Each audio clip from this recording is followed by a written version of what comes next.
You don't need to change your limiting beliefs in order to be with your specific person. You just need to change the state. Imagine you have an object that's casting a shadow on the wall, and you want to alter or change that object. You may think that you have to go to the shadow in order to alter this, but you know, based on logic, that this would be literally impossible. To try to change the shadow of something is not going to change the object itself.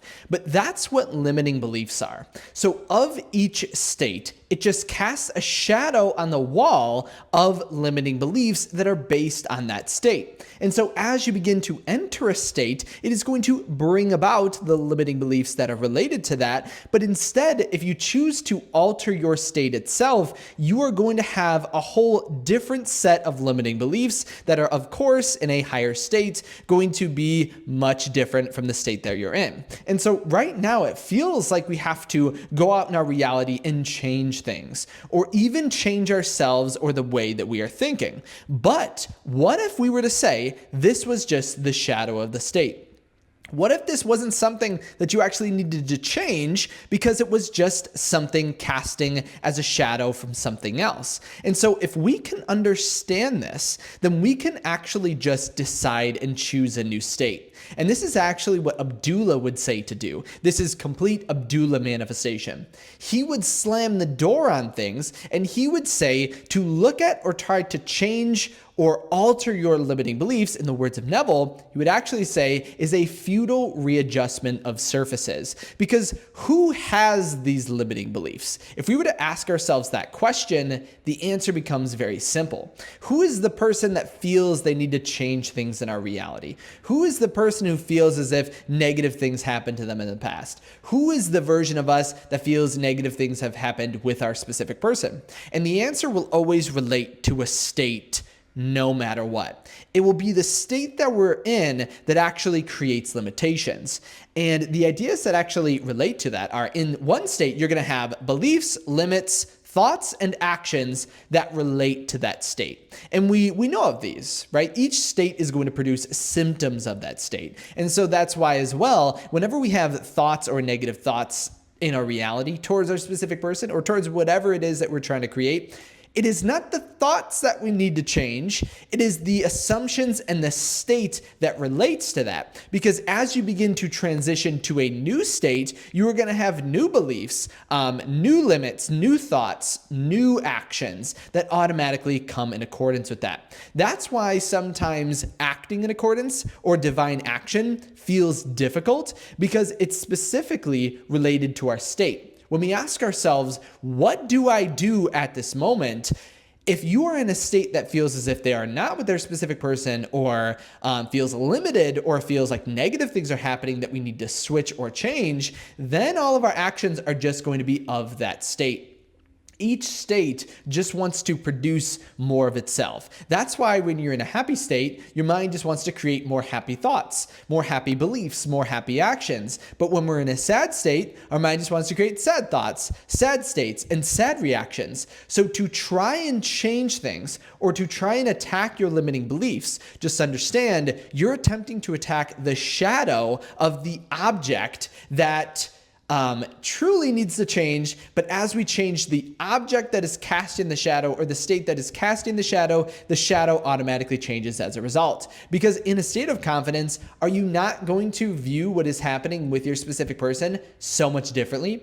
Do you not immediately start to reframe your reality or automatically revise what happened? If in the past you felt like a victim, something happening with your specific person then matches that perfectly. But if you were to switch that state and become different, you would view it through a state of confidence. And this is something that it's so hard to it's not hard. It sometimes feels hard because you can't see outside of the state that you're in. So when you're in a state of worry, of stress, of fear, that's all you can create. And the idea that you could ever get out of that feels impossible, right? So if we feel at this moment we are dealing with limiting beliefs, we are going to feel when someone offers this idea that what if it was just our state, it's going to feel impossible. And that's why then I would always be patient with yourself, because yes, worrying about or focusing on limiting beliefs in the eyes of Abdullah or Neville or law of assumption is actually just to try to attack a shadow.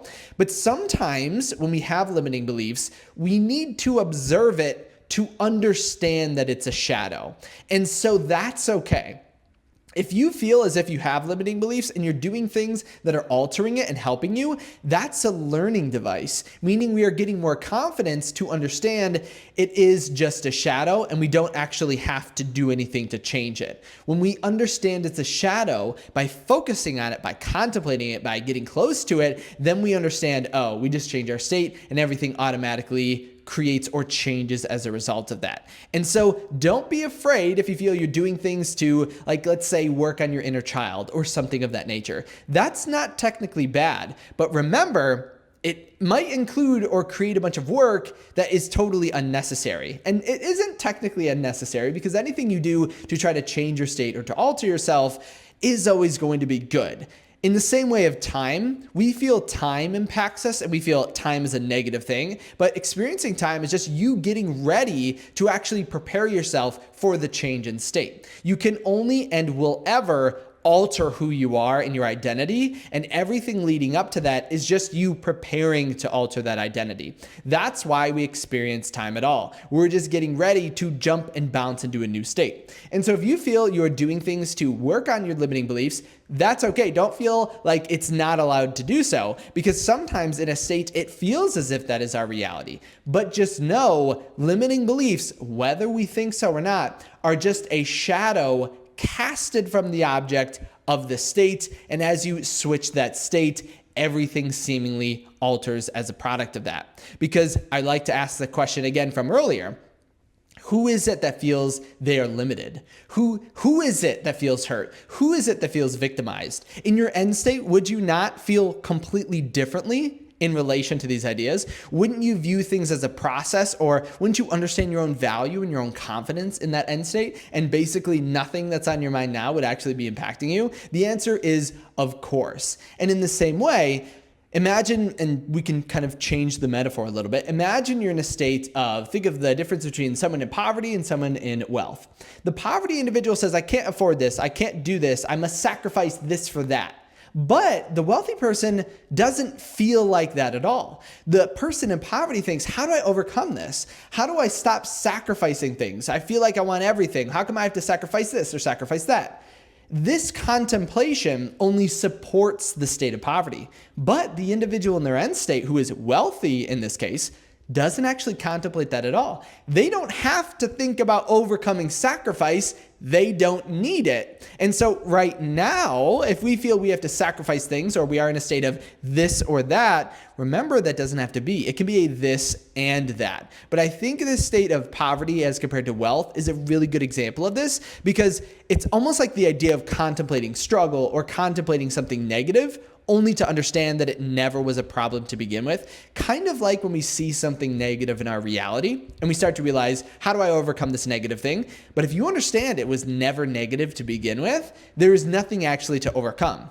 In the same way, when it comes to you and your specific person, and you think of the past and you think of negative things that happened, you don't have to fix them. I know your logical mind feels as if it wants to, but that's just your previous state. If you assume the new state, everything will change as a product of that. How do you feel you're going to fix it from the same state that caused it? I think that's actually an Albert Einstein quote. The state that caused the problem is not the state that's going to fix it. And so we know contemplating limiting beliefs, worrying about limiting beliefs, worrying about circumstances, anything like that is actually pointless. And we actually just need to assume our end in order to change that. And so again, though, I want to say this as a little side note. If you feel doing things to help your limiting beliefs is helping, don't change that, right? Continue with those things. Because it is a point of, if we don't understand something as a shadow and unnecessary, we do need to get to that point in order to completely understand this idea. So don't feel like you're not allowed to do that. But I would contemplate the idea that what if we could just snap our fingers and make ourselves turn into that state? If we were the wealthy person, if we were the loved person, if we were the obsessed over person, would we actually worry about any of this? And I would imagine your answer is always going to be no. So take a moment and think. Today, take out a piece of paper and write down 5 to 10 of the limiting beliefs that you have right now. So write any or even more. If you have more, if you have less, anything, what do you feel is stopping you? Literally, write everything on a piece of paper you feel is stopping you. And again, don't stop until it's like 5 to 10 things. Then once you have all these down, I want you to journal something after. I want you to ask yourself, but seriously, I see you. You're not grabbing the piece of paper. Go out and grab the paper, grab your phone, do whatever, write down those limiting beliefs, okay? I'm gonna wait till you actually do that, okay? Then after the fact, I want you to ask yourself, how many of these would I worry about if I was already the individual in my end state? If I already was that state, how many of these would actually be a problem?